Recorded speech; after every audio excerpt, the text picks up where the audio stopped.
오늘 본문의 상황을 보면은 이스라엘 백성들과 블레셋이 전쟁의 상황입니다. 근데 그 전쟁에서 하나님의 백성이 패배하고 있습니다.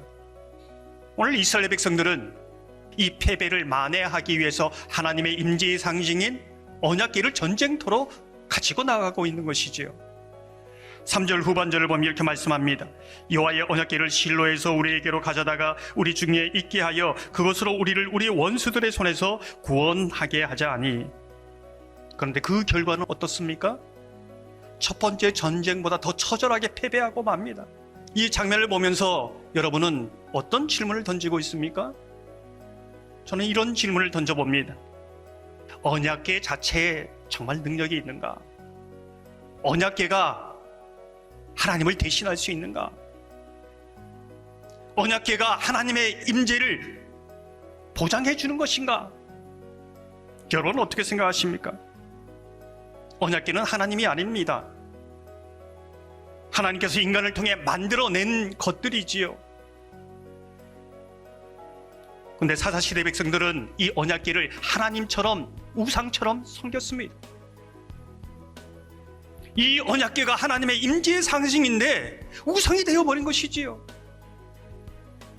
이런 상황을 이어령 씨의 말을 빌리자면 하나님을 자신이 원할 때 언제나 사용할 수 있는 아라비안 나이트 요술램프로 사람들이 착각한다는 것이지요.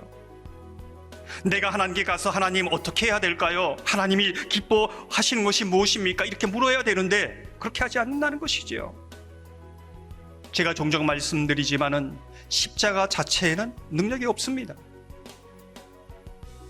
예수 그리스도의 죽으심과 부활을 믿는 자에게, 그 진리를 믿는 자에게 구원의 능력이, 십자가의 능력이 나타나는 것이지요. 경험되는 겁니다.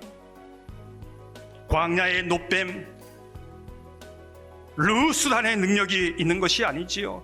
전부 다 불뱀에 물려 죽을 때 그것을 부활하라는 하나님의 말씀에 순종하는 자에게 그 능력이, 치유의 능력이, 구원의 능력이 나타나는 것을 우리는 압니다. 그런데 많은 사람들이 그 노뱀의 사건 이후에 르수단을 모셔놓고 마치 거기에 어떤 마력이 나오는 것처럼 섬깁니다. 그들을 치유한 노뱀이 우상이 된 것이지요. 하나님이 된 겁니다.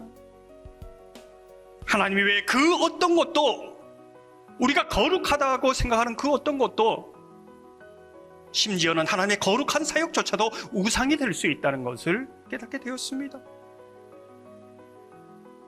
그렇게 보면 여러분이 찬양하는 찬양팀과 찬양대, 그 찬양이 우상이 될 수 있습니다. 여러분의 봉사가 우상이 될 수 있습니다. 교회도 우상이 될 수 있습니다. 왜 우상이 될 수 있을까요? 하나님의 부르심에 응답하면서 하나님의 순종하는 것이 아니라 내가 원하는 교회, 내가 선택할 수 있는 교회, 내가 언제나 옮길 수 있는 교회. 많은 사람들이 그렇게 합니다. 때론 내가 당한 문제를 당하여 하나님 왜 이곳에 나를 도와주지 않습니까? 왜 이곳에 임하지 않습니까?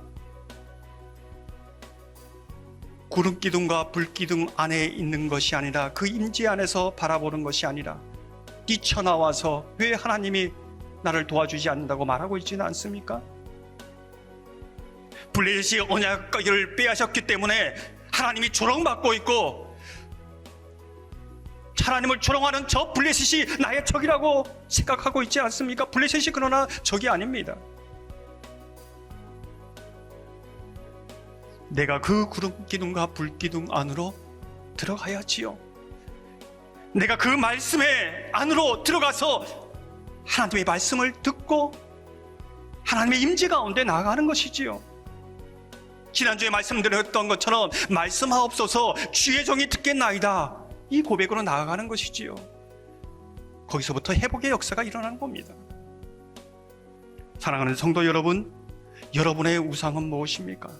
우리가 진리 안에서 바로 깨어있지 않으면 단 한 걸음 어느 누구도 우상에 빠질 수 있는 그러한 상황에 있다는 것을 늘 경계하시기 바랍니다.